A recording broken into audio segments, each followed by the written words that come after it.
Have you ever made a cup of coffee? Pernahkah kalian membuat cangkir kopi? Pasti pernah kan? There are some steps that you have to do right. Ada beberapa langkah yang harus dilakukan dalam membuat cangkir kopi, bukan? How to make a cup of coffee? What are the steps to make a cup of coffee? Apa saja sih langkah-langkahnya kalau kita mau membuat cangkir kopi?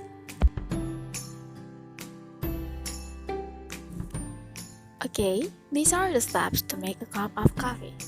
Langkah-langkahnya adalah: first, boil some water.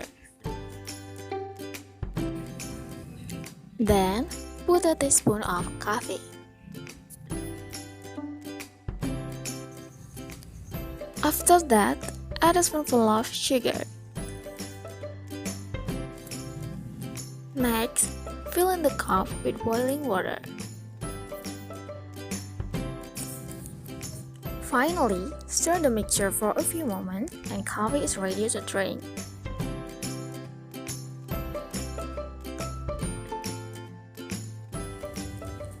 So, after I ask you about how to make a cup of coffee, can you guess what we are going to learn about? Jadi, ada yang bisa tebak kali ini kita akan belajar tentang apa? Ya, procedure text, a genre of text which name procedure. Hari ini kita akan belajar tentang procedure text. What is procedure text? What is definition of procedure text? Apa sih procedure text itu? Procedure text is a text that explains a sequence of action or steps to do or make something. Procedure text adalah sebuah teks yang menjelaskan langkah-langkah atau tindakan untuk melakukan atau membuat sesuatu. It can be how to do something or how to make something. In addition, we can say that procedure text is a text that gives us instruction for doing something.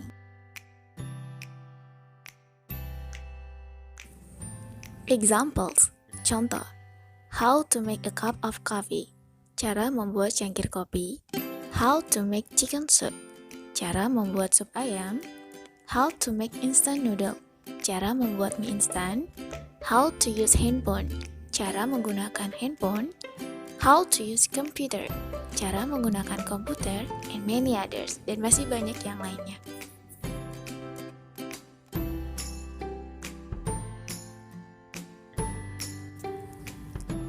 In procedure text, there are generic structures, language features, and social function.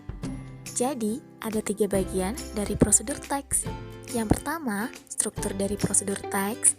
Yang kedua, kebahasaan dari prosedur teks. Dan yang ketiga, fungsi dari prosedur teks. Let's go to the first. Generic structure. What are generic structure of procedure text? There are 3 generic structure of procedure text. Ada 3 struktur dari prosedur teks. First, goal or aim. Goal or aim contains of the purpose of the text. We can call it the title of the text. Pada bagian ini, goal atau aim menerangkan tujuan dari aktivitas atau hal yang nantinya akan dilakukan atau dibuat. Goal atau aim biasanya terletak pada judul teks. For the example, contoh, the title of the text is How to Make a Cup of Coffee. So, the aim or the goal is, how to make a cup of coffee. Because we want to know how to make a cup of coffee. Next, second is materials or ingredients. Materials or ingredients contain of the tools or anything that we need in the process of the steps. Pada bagian ini, berisi bahan dan juga alat yang diperlukan dalam langkah-langkah atau tindakan melakukan prosesnya.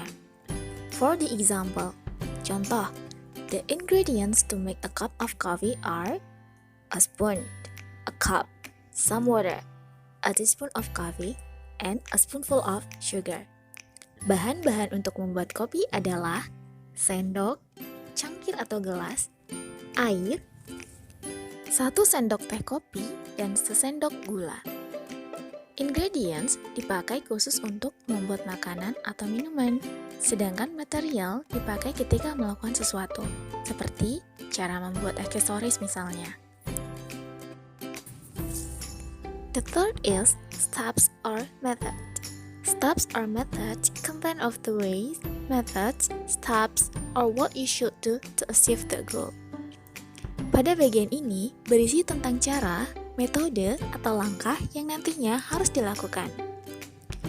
Example, the steps how to make a cup of coffee are: boil some water, put a teaspoon of coffee, add a spoonful of sugar, fill in the cup with boiling water, and stir the mixture for a few moments. Langkah-langkah dalam membuat cangkir kopi seperti yang sudah disebutkan di awal tadi adalah contoh dari steps or methods. Get it? Now, we come to language feature of procedure text atau kebahasaan dari prosedur teks. Language features means the tense or the rules that we use to make a procedure text. There are 5 language features of procedure text. Ada 5 kebahasaan dari prosedur teks.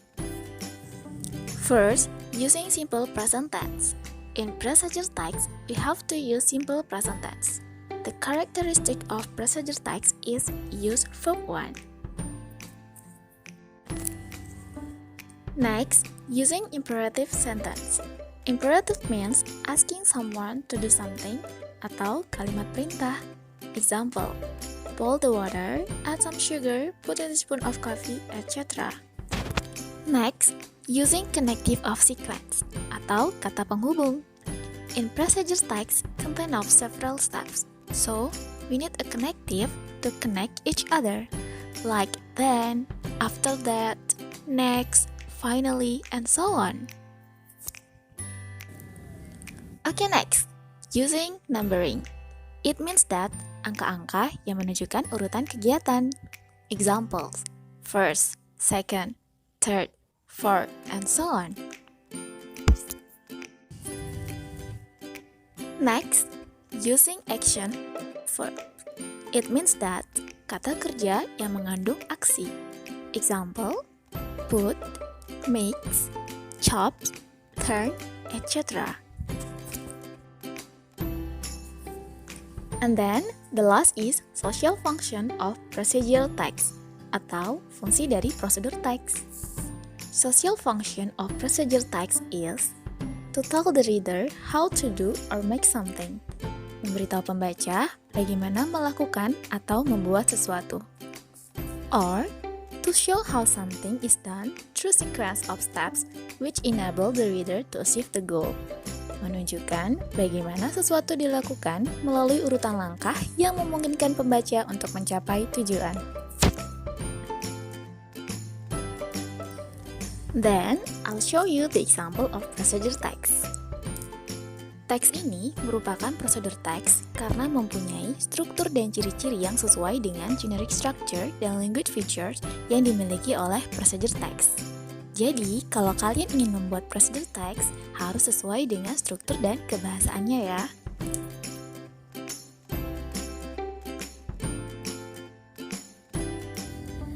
Nah, gimana? Mudah kan?